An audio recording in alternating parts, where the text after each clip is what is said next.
신약성경 마태복음 5장 14절에서 15절에 있는 말씀, 우리가 익히 잘 알고 있는 말씀인데요. 찾으셨으면 같이 합독하도록 하겠습니다. 너희는 세상의 빛이라. 산 위에 있는 동네가 숨겨지지 못할 것이요 사람이 등불을 켜서 말 아래에 두지 아니하고 등경 위에 두나니 이러므로 집안 모든 사람에게 빛이 있느니라. 우리 한 번 더 읽어보도록 하겠습니다. 너희는 세상의 빛이라.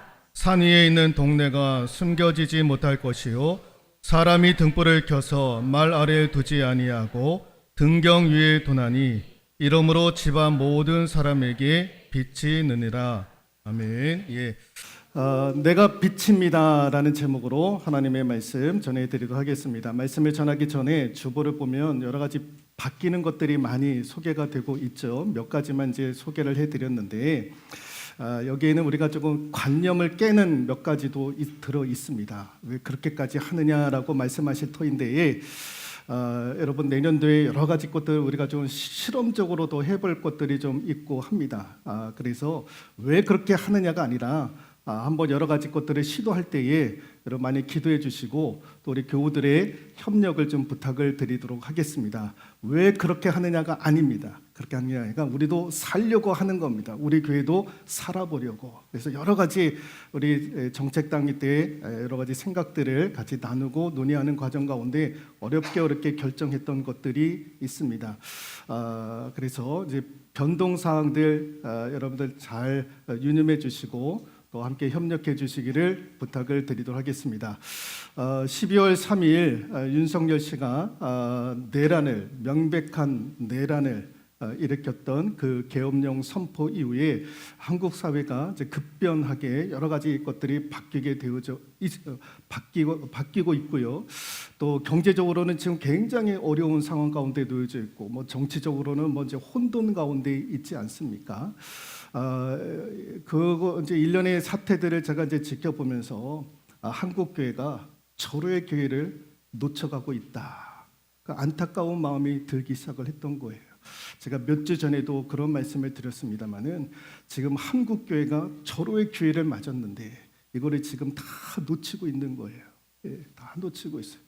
엊그제 여의도 순복음교회 이형훈 목사님이 그런 얘기를 하더라고요. 대통령이 오죽했으면 계엄령을 선포했겠느냐. 야당이 저렇게까지 입법을 해 어쩌고 저쩌고 하다 보니까 그렇게 하다 보니까 어쩔 수 없이 하지 않았겠느냐. 그런 얘기를 하더라고요. 그 상식 밖의 이야기를 하시더라고요.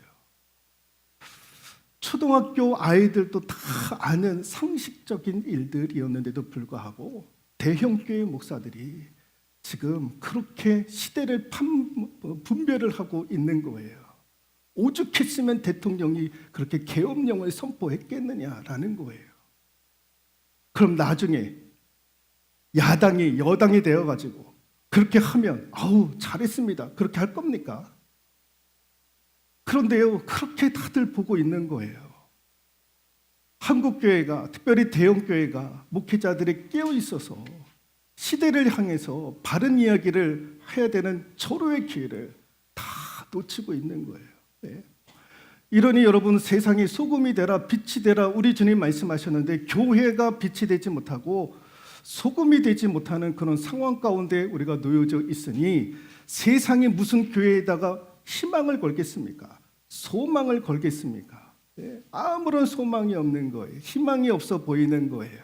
이럴 때일수록 여러분 우리 교회라도 여러분 상식적으로 깨어있는 교회가 되어질 수 있기를 소망합니다. 네, 우리 교회라도 깨어있자라는 거예요. 변방에 있는 교회, 시골 교회, 아무도 알아주지 않는 교회이지만 우리라도 하나님 앞에 제대로 깨어있으면 하나님께서 우리 교회를 통해서 더 놀라운 일들을 역사하여 주실 줄로 믿습니다. 화면을 보시면 어느 시골의 집이 등불이 밝혀져 있었습니다. 의사가 이 마을에 부임을 해가지고 중환자가 있다라는 소식을 듣고 밤길에 초행길인데 그 환자가 있는 그 집으로 가려고 하는데 이날이 너무 추운 날이었고 눈발이 날리고 폭설이 쌓여있는 그런 밤이었던 거예요. 그래서 급히 전화를 받고 그 환자분의 집으로 가려고 했는데 초행길이라 그 집을 알지를 못하는 거예요. 그리고 밤이라 다 껌껌해지고, 여러분 시골 9시 10시면 다 불 꺼지지 않습니까? 다 주무시잖아요. 다 껌껌한 거예요. 그 껌껌한 길에, 그 초행길에 그 환자 집을 찾아가려고 하니까 날도 춥고 어둡고 눈도 내리고 찾아갈 길이 없는 거예요. 그래서 그 입구에 문을 두드려 가지고 깨우는 거예요. 그래서 누구 좀 집으로 환자 집을 가려고 하는데 내가 길을 모르니까 이거 어떻게 하면 좋겠느냐고. 그랬더니 그 집의 주인이 이장이었던 거예요. 마을 이장. 그러냐고. 근데 좀 멀다고, 그 집이. 그 방법이 있다고. 그래서 어떻게 하면 좋을까요? 내가 집집마다 연락을 할 테니까 집 앞에 마당에 등불을 좀 켜라. 그러면 그거대로 따라가면 그 집을 찾아갈 수 있을 것입니다. 해가지고 이장이 그 밤에 옆집 해가지고 다 전화를 거는 거예요. 그래서 의사가 가는 길에 집 앞에 마당에 등불을 켜 놓기 시작을 하는 거예요. 그래서 그 의사가 그 등불을 켜놓는 그곳을 지나가면서 그 환자 집을 찾게 되었고, 그 의사의 도움을 받아가지고 그 환자가 치료를 받게 되었다라고 하는 이야기가 있습니다. 여러분, 누군가가 등불을 밝혀주지 아니했더라면 그 환자는 의사의 도움을 받지 못할 수도 있었고 생명을 잃어버릴 수도 있었을 것입니다. 그래서 여러분 같이 한번 읽어볼까요? 등불로 밝혀진 길이 누군가에는 소망의 길, 생명의 길, 진리의 길이 되더라라는 거예요.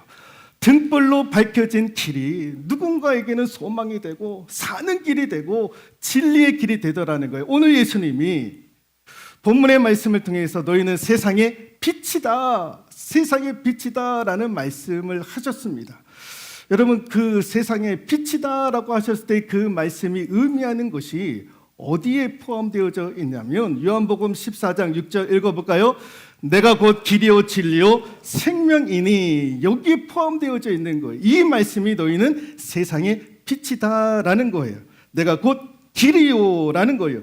길을 잃어 어디로 가야 될지 모르는 분들에게 예수께서 길이 되심을 우리가 보여줄 수 있어야 된다라는 거예요. 길을 모르는 자에게 길 대신 예수 그리스도를 우리가 보여줄 수 있어야 된다라는 거예요. 진리요라는 거예요. 진리를 찾아 헤매는 자들에게 진리가 되신, 참된 진리가 되신 예수 그리스도를 알게 하라라는 거예요.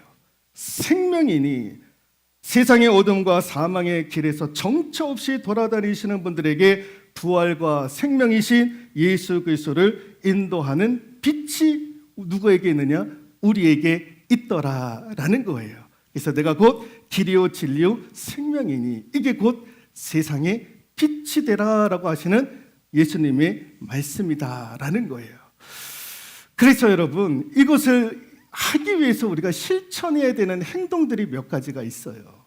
너희는 세상의 빛이다라고 했었을 때에 길이요 진리요 생명 되신 예수 그리스도를 증거하고 나타내야 되는 우리의 모습들이 어떤 모습이어야 되느냐.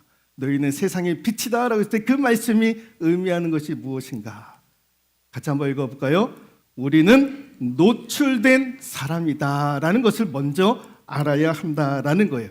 너희는 세상의 빛이다. 여러분, 빛은 노출되어 있지 않습니까? 그리고 15절에 등경 위의 등불처럼, 등경 위의 등불. 등불은 등경 위에 있어야 되는 것 아닙니까? 그러면 다 노출이 되어져 있는 거예요. 너희는 세상의 빛이다라고 말씀하셨을 때 우리가 노출되어져 있다라는 것입니다. 노출되어져 있다라는 거예요. 여러분, 노출되어져 있다라는 것이 여러분 이게 여간 어려운 일이 아닙니다. 불편한 일이 아닙니다. 굉장히 신경 쓰이는 일인 거예요. 노출되어져 있는다라는 것이 불편한 일이고 신경 쓰이는 일이다라는 거예요. 그런데 우리가 노출되어져 있지 아니하면 빛 대신 예수 그리스도를 증거할 수 없다라는 거예요. 여러분, 연예인들이 노출되어져 있잖아요. 핸들로부터 다 노출이 되어져 있어요. 뭐 일거수일투족 다 지금 노출되어져 있지 않습니까? 그러니까 불편한 거예요. 그러니까 어려운 거예요. 그러니까 신경을 얼마나 쓰는지 몰라요. 그러니까 연예인들이 여러분 집 밖에 나올 때 얼마나 신경을 쓰고 나오는지 몰라요. 우리처럼 그냥 러닝거 입고 팬티 뭐 반바지 입고 나가는 게 아니에요. 집 밖에 나가더라도 신경을 쓰는 거예요. 본인 자체가 노출이 되어져 있기 때문에 그런 거예요. 그러니까 항상 조심하고 항상 신경 쓰는 거예요. 여러분 우리 그리스도인들이 노출되어져 있어요. 그래서 우리는 어떻게 해야 되냐? 항상 신경 써야 돼요. 항상 조심해야 되는 거예요. 어떻게? 이렇게 같이 한번 읽어볼까요? 우리는 투명하고 솔직해져야 한다라는 거예요. 노출되어져 있기 때문에 더 투명해야 되고 더 솔직해져야 된다라는 것입니다. 여러분 과거에 식당에 가면 부엌에서 요리를 만드시는 분들은 어떻게 요리를 하는지 우리는 몰랐어요. 다 칸을 막아 놓았기 때문에 거기서 무슨 재료를 쓰고 있는지, 싱싱한 재료를 쓰고 있는지, 상한 재료를 쓰고 있는지 우리는 몰랐던 거예요. 그런데 여러분 지금은 어떻습니까? 다 개방을 하고 있잖아요. 요리를 하는 그 부엌을 다 개방을 하고 있는 거예요. 세상 사람들은요, 그거를 요구를 하는 거예요. 투명한 것, 솔직한 것, 세상이 지금 그걸 요구를 하는 거예요. 그래서 여러분 우리도 노출된 그리스도인들이기 때문에 항상 투명하고 솔직해야 되는 거예요. 여러분 잘못했다, 잘못을 저질렀다 그러면 핑계댈 게 없어요. 핑계댈 이유가 없어요. 우리는 자꾸 변명하거나 핑계를 하는데 그럴 이유가 없는 거예요. 우리는요 노출되어져 있기 때문에 비록 실수한다 할지라도 잘못을 범한다 할지라도 투명하고 솔직해져야 한다라는 것입니다. 여러분 우리가 길을 가다가 공사를 하는 현장을 발견을 하게 됩니다. 그러면 지나갈 때에 불편해요. 건물을 올리고 있기 때문에. 그래서 그 건물을 올리고 있는 그 공사 현장에서 조치를 취하는 게 무엇이냐? 통행하는 시민들을 위해서 통행에 불편을 드려서 죄송하다고 빠른 시일 내에 공사하도록 노력하겠다고 그렇게 안내 문구를 만들어 놓지 않습니까? 그러다가 이제 시간이 흐르면은요, 여러분 그 공사 현장이 말끔하게 깨끗하게 외부뿐만 아니라 내부도 좋게 해가지고 완공이 되는 모습들을 우리가 보지 않습니까? 여러분 마찬가지입니다. 세상 사람들이 저와 여러분들에게 노출되어져 있기 때문에 투명하고 솔직해져야 되는데 우리가 연약해서 실수를 범할 때가 있어요. 죄를 범할 때가 있어요. 그러면 세상 사람들이 물어요. 너희는 왜 믿음의 사람들이, 신앙하는 사람들이, 예수 믿는 사람들이 그 모양이야? 왜 그 모양으로 그렇게 살아? 라고 얘기할 때 우리는요 뭐라고 얘기를 해야 됩니까? 이런저런 핑계, 이런저런 변명 될 게 없어요. 우리도 얘기를 해야 되는 거예요. 예, 내가 지금 공사 중이라고. 내가 지금 공사 중이라 불편을 드려서 죄송하다고. 나도 실수했다고. 나도 죄를 범하게 되었다고. 그런데 조금만 좀 참아주시라고. 조금만 참아주시면 근사한 건물이 될 것입니다. 근사한 성도가 될 것입니다. 근사한 교회가 될 것입니다. 라고 우리가 솔직하게 얘기할 수 있어야 된다는 거예요. 굳이 변명하거나 핑계댈 이유가 없다라는 거죠. 그러므로 또 하나 같이 한번 읽어볼까요? 우리는 그래서 소망의 빛이 되어야 한다라는 것입니다. 16절에 우리가 잊지는 않았지만 이같이 너희 빛이 사람에게 비치게 하여 소망의 빛이 되게 하라라는 것입니다. 소망의 빛이 되게 하라라는 말의 의미가 무엇이냐면은 같이 한번 읽어볼까요? 내용 있는 삶을 통해 감동과 교훈을 주는 삶을 살자라는 거예요. 투명하고 솔직하고 거기에서 더 나아가지고 내용 있는 삶을 통해서 감동과 교훈을 주는 삶을 살아야 우리가 세상에 빛된 삶을 살 수 있다라는 거죠. 여러분 놀이동산에 가면 이게 뭐죠? 회전목마가 있어요. 회전목마를 이렇게 타면 막 달리는 것 같은데 막 달리는 것 같은데, 막 전진해 가는 것 같은데 항상 가보면 제자리예요. 항상 제자리에 똑같은 자리에 맴도는 거예요. 회전목마는. 여러분, 우리가 신앙생활하고 믿음 생활할 때 자칫 잘못하면 이렇게 갈 수가 있는 거예요. 늘 뭔가 한다고 하는데, 뭔가 열심히 한다고 하는데 늘 제자리에. 기도도 열심히 한다고 하는데, 섬김도 열심히 한다고 하는데, 교회 내에서는요 다 열심히 하려고 해요. 열심히. 그런데 항상 제자리에. 예? 제자리예요. 이런 모습들이 우리의 모습이다라는 거죠. 여러분, 드라마도 시청률이 높게 올라가는 드라마들이 있습니다. 왜 시청률이 높이 올라갈까요? 거기에는 메시지가 있는 거예요. 감동을 주고 교훈을 주는 메시지가 담겨져 있기 때문에 시청률이 높아지는 것 아니겠습니까? 여러분, 우리도 마찬가지예요. 그리스도인들이 세상 사람들에게 하나님을 향한 관심의 시청률을 높이려면 어떻게 됩니까? 우리의 삶이 감동을 주고 교훈을 주는 그런 메시지가 있는 삶을 살아야 세상 사람들도 하나님을 향한 관심의 시청률이 높아지는 것 아니겠습니까? 그런데 감동도 없고 교훈을 주지 못하는 거예요. 늘 교회 안에서만 잘하려고 그래요. 교회 안에서만 다 잘하려고. 여러분, 교회 안에서만 잘하면 뭡니까? 교회 안에서 잘한 만큼 밖에 나가서도 여러분 잘하실 수 있기를 소망합니다. 여러분, 교회 안에서 담임 목사면 뭐합니까? 밖에 나가서도 잘해야지. 장로님, 권사님, 안수 집사님들, 여러분 교회에서 잘하려고 하지 마세요. 우리는 이미 교회에서 다 잘하고 있어요. 여기서 뭐 더 잘하려고 하지 마세요. 이제는 밖에 나가서 더 잘하시려고 노력해야 되는 거예요. 내 삶을 통해 세상 사람들에게 감동을 주고 교훈을 던져주는 그런 삶을 사셔야 되는 거예요. 새벽 기도에도 제가 말씀을 드렸잖아요. 여러분, 우리가 새벽 기도에 나오시고 수요 기도에 나오시고 주일 예배에 나오시는 분들이 제 설교를 몇 번 듣느냐? 7번, 8번, 많게는 9번을 들어요. 한 주일에 9번을 들어요. 어마어마한 설교의 양을 들어요. 근데 그것만큼 우리가 살아가고 있느냐라는 거예요. 여러분, 제 설교를 7번, 8번만 들을 뿐만 아니라 유튜브를 통해서 내놓아오는 목사님들의 설교를 여러분들도 다 들었지 않겠습니까? 예. 예배도요, 새벽 기도, 수요 기도에 주일 오전 예배, 오후 예배 해가지고 여러분 몇 번을 드립니까? 예배를. 여러분, 우리나라만큼 그렇게 예배를 그렇게 많이 드리는 나라가 없어요. 대한민국 외에. 여러분, 외국 나가 보십시오. 외국 나가도 이민자, 한국 이민자들 있는 사회에서는 다 이렇지. 본래는요, 주일 오후 예배가 어디 있습니까? 수요 기도회가 어디 있습니까? 새벽 기도회가 어디 있습니까? 우리나라가 만든 거예요. 우리나라가. 왜? 초창기 때 돌아가지고 어떻게 해서든 신앙 안에서, 믿음 안에서 묶어두려고 했던 거예요. 그렇게 해서 훈련받고, 그렇게 해서 믿음 생활하게 하려고 다 그렇게 했던 거예요. 그러다 보니까 밖에서 우리가 어떻게 해야 되느냐, 세상에 나갔을 때는 우리가 어떤 삶을 살아야 되냐, 그 교육을 하지를 못했던 거예요.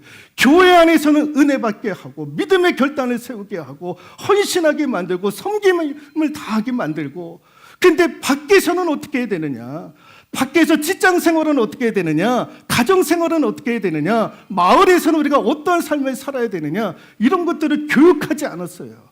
그렇게 살라라고 이야기하지 않는 거예요. 이게요, 우리 한국교회가 문제가 되었던 거예요. 가정에서는 우리가 어떻게 살아야 되고, 직장에서는 우리가 어떻게 일을 해야 되고, 마을에서는 우리가 어떤 삶을 살아야 되는가. 이제 내년부터 우리가 그런 일들을 좀 하려고 해요. 너무 뭐예요, 우리 교회에서는 너무 잘 모여요. 잘해요. 너무 잘해요. 누구든지 다 잘해요. 얼마나 고마운 일인지 몰라요. 이제 나가셔서 잘할 수 있기를 소망합니다. 세상에 빛이라라고 했을 때 여러분, 교회에서 빛이 되라 하시는 말씀이 아닌 거예요. 교회에서는 다 빛인 거예요. 다 잘하시는 거예요.